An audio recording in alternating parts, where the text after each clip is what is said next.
नमस्ते जी। 150वीं श्रव्य कणिका सत्यार्थ प्रकाश स्वाध्याय एवं प्रवचन माला आप सभी धर्म प्रेमी महानुभावों का हार्दिक स्वागत करता हूं। महानुभावों, आज से हम पंचम समुल्लास का आरंभ कर रहे हैं। प्रारंभ में इसके वानप्रस्थ का प्रकरण चल रहा है, इसके बाद संन्यास विधि भी बताई जाएगी। तो वानप्रस्थ के विषय में महर्षि दयानंद जी शतपथ ब्राह्मण का प्रमाण देकर के लिख रहे हैं, ब्रह्मचर्याश्रमं समाप्य गृही भवेत्, गृही भूत्वा वनी भवेत्, वनी भूत्वा प्रव्रजेत। इसका आर्य भाषा में अर्थ लिख रहे हैं, मनुष्यों को उचित है कि ब्रह्मचर्याश्रम को समाप्त करके गृहस्थ होकर वानप्रस्थ और वानप्रस्थ होके सन्यासी होवे, अर्थात यह अनुक्रम से आश्रम का विधान है। महानुभाव, कुछ लोगों की मान्यता है कि वानप्रस्थ और सन्यास आश्रम दोनों अवैदिक हैं, क्योंकि वेद में इनका विधान नहीं है। वेद तो जीवन पर्यंत गृहस्थ में बने रहने का आदेश करता है। वानप्रस्थ और सन्यास इसलिए भी अवैदिक हैं क्योंकि वेदों में ये शब्द तक नहीं है। गार्हस्थ्य का विधान तो शास्त्रों में प्रत्यक्ष देखा जाता है। यदि गृहस्थ से अतिरिक्त अन्य कोई आश्रम शास्त्र को मान्य होता तो वेदों और वेदानुकूल ब्राह्मण आदि आर्ष ग्रंथों में उसका विधान किया गया होता। ग्रंथकार यानी ऋषि दयानंद ने स्वयं इस शंका को प्रस्तुत करके अन्यत्र इसका समाधान किया है। यथा ऋग्वेद आदि भाष्य भूमिका के ब्रह्म विद्या विषय के प्रारंभ में उन्होंने लिखा, वेदेषु सर्वा विद्याः सन्त्योऽस्मिन्नेति। वेदों में सब विद्याएं हैं, किंतु मूलोद्देशतः मूल रूप में तात्पर्य यह है कि वेद में सब विद्याओं का मूल है परंतु विस्तार नहीं। उसी वेद रूपी बीज को लक्ष्य में रखकर आगे ऋषि मुनियों ने भिन्न भिन्न विद्याओं का विस्तार करने के लिए ही ब्राह्मण, उपनिषद, उपवेद, वेदांग, उपांग, गृह्य सूत्र, श्रौत सूत्र आदि अनेक ग्रंथों का निर्माण किया। उन्हीं मूल मंत्रों का आशय लेकर ऋषियों ने स्मृतियों, श्रौत सूत्रों और गृह्य सूत्रों में विधियों का विधान किया।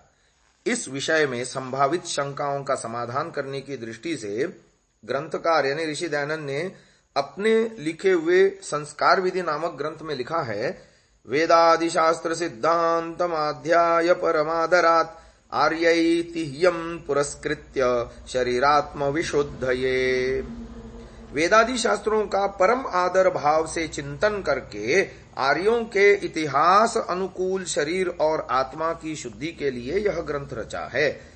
इस श्लोक में ग्रंथकार यानी ऋषि दयानंद ने वेदादि में वेद के साथ आदि शब्द जोड़कर स्पष्ट कर दिया कि वेदों के साथ साथ वेदानुकूल अन्य धर्म ग्रंथों के आधार पर भी इस ग्रंथ का निर्माण किया।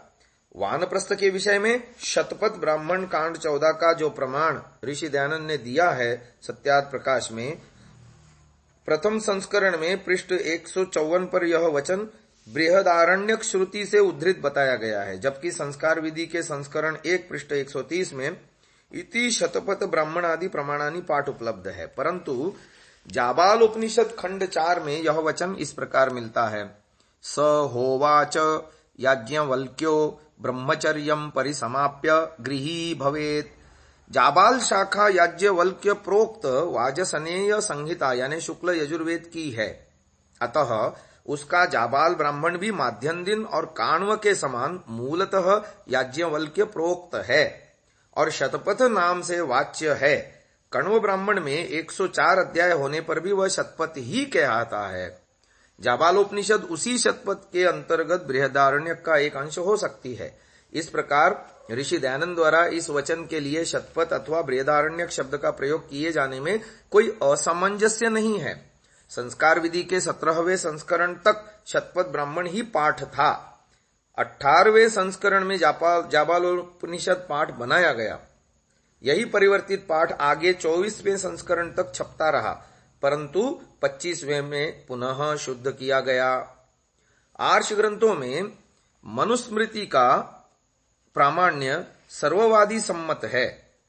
तांड्य ब्राह्मण का वचन है, यत्किंचिद् वै मनुरब्रवीत् तद्भेषजम् भेषजतायाः मनुस्मृति के अनुसार गृहस्थस्तु यदा पश्येत् वलीपलितमात्मनः अपत्यस्यैव चापत्यम् तदारण्यम् समाश्रयेत् पुत्रेषु भार्याम् निक्षिप्य वनम् गच्छेत् सहैव वा वनेषु विहृत्यैवम् तृतीयम् भागमायुषः। अर्थात गृहस्थ जब देखे कि अपनी देह की खाल ढीली और केश श्वेत हो गए हैं और पुत्र का पुत्र भी हो गया है तो वन का आश्रय ले लेवे। वन में जाते समय पत्नी को पुत्रों के पास छोड़ दे अथवा साथ ले जाए। इस प्रकार आयु का तृतीय भाग वन में बिताए। ऋषि दयानंद ने कई सारे श्लोक दिए हैं।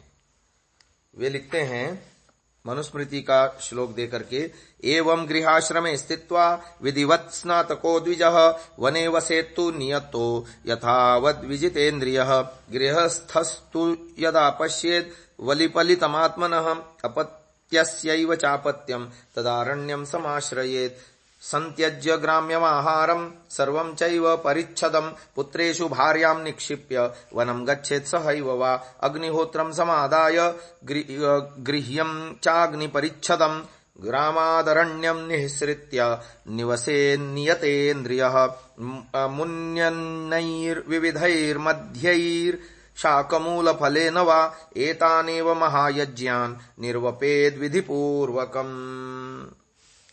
इन श्लोकों का जो मनुस्मृति के 6 अध्याय के प्रथम श्लोक से 5 श्लोक तक के हैं, अर्थ ऋषि दयानंद करते हैं इस प्रकार। स्नातक अर्थात ब्रह्मचर्य पूर्वक गृहस्थाश्रम का कर्ता द्विज अर्थात ब्राह्मण क्षत्रिय और वैश्य गृहस्थाश्रम में ठहरकर निश्चित आत्मा और यथावत इंद्रियों को जीत के वन में वसे।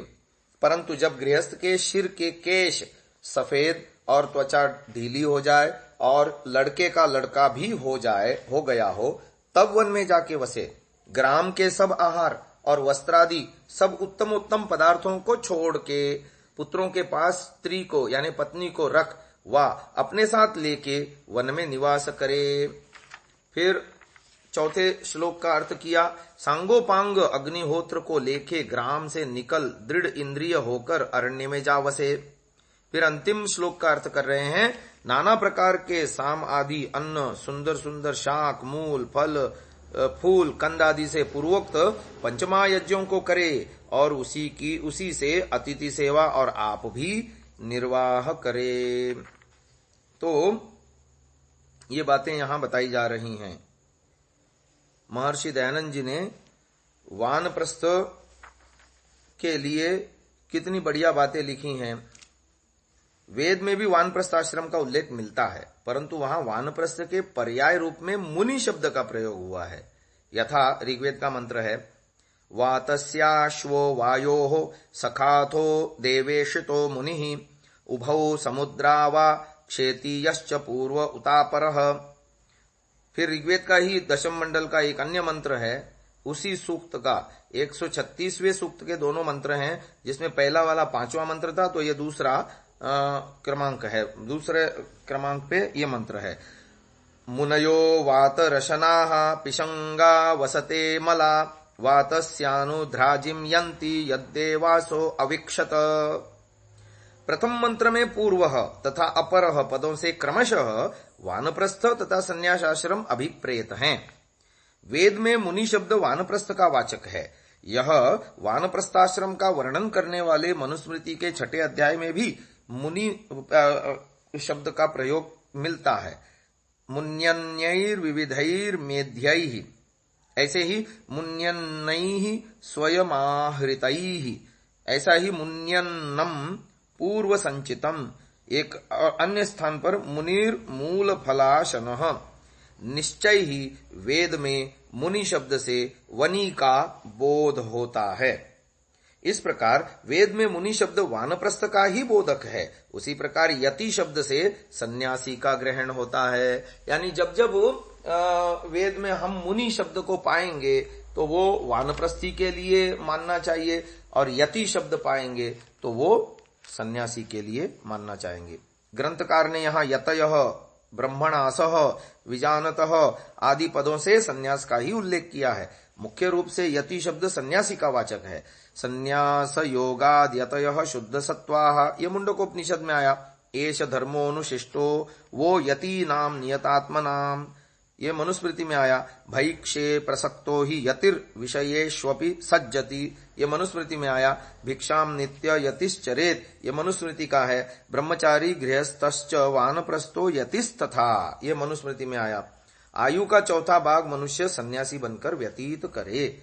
चतुर्थम आयुषो भागम त्यक्त्वा संगान परिव्रजेत, उस अवस्था में सन्यासी को 3 प्रकार की ऐषणाओं का परित्याग करके भिक्षाचरण से रहने का आदेश है। पुत्रेषणायाश्च वित्तेषणायाश्च लोकेषणायाश्च भिक्षाचर्यम चरन्ति शतपथ ब्राह्मण। आज की इस चर्चा को यहीं विराम देते हैं। आगे की चर्चा हम कल करेंगे। ओम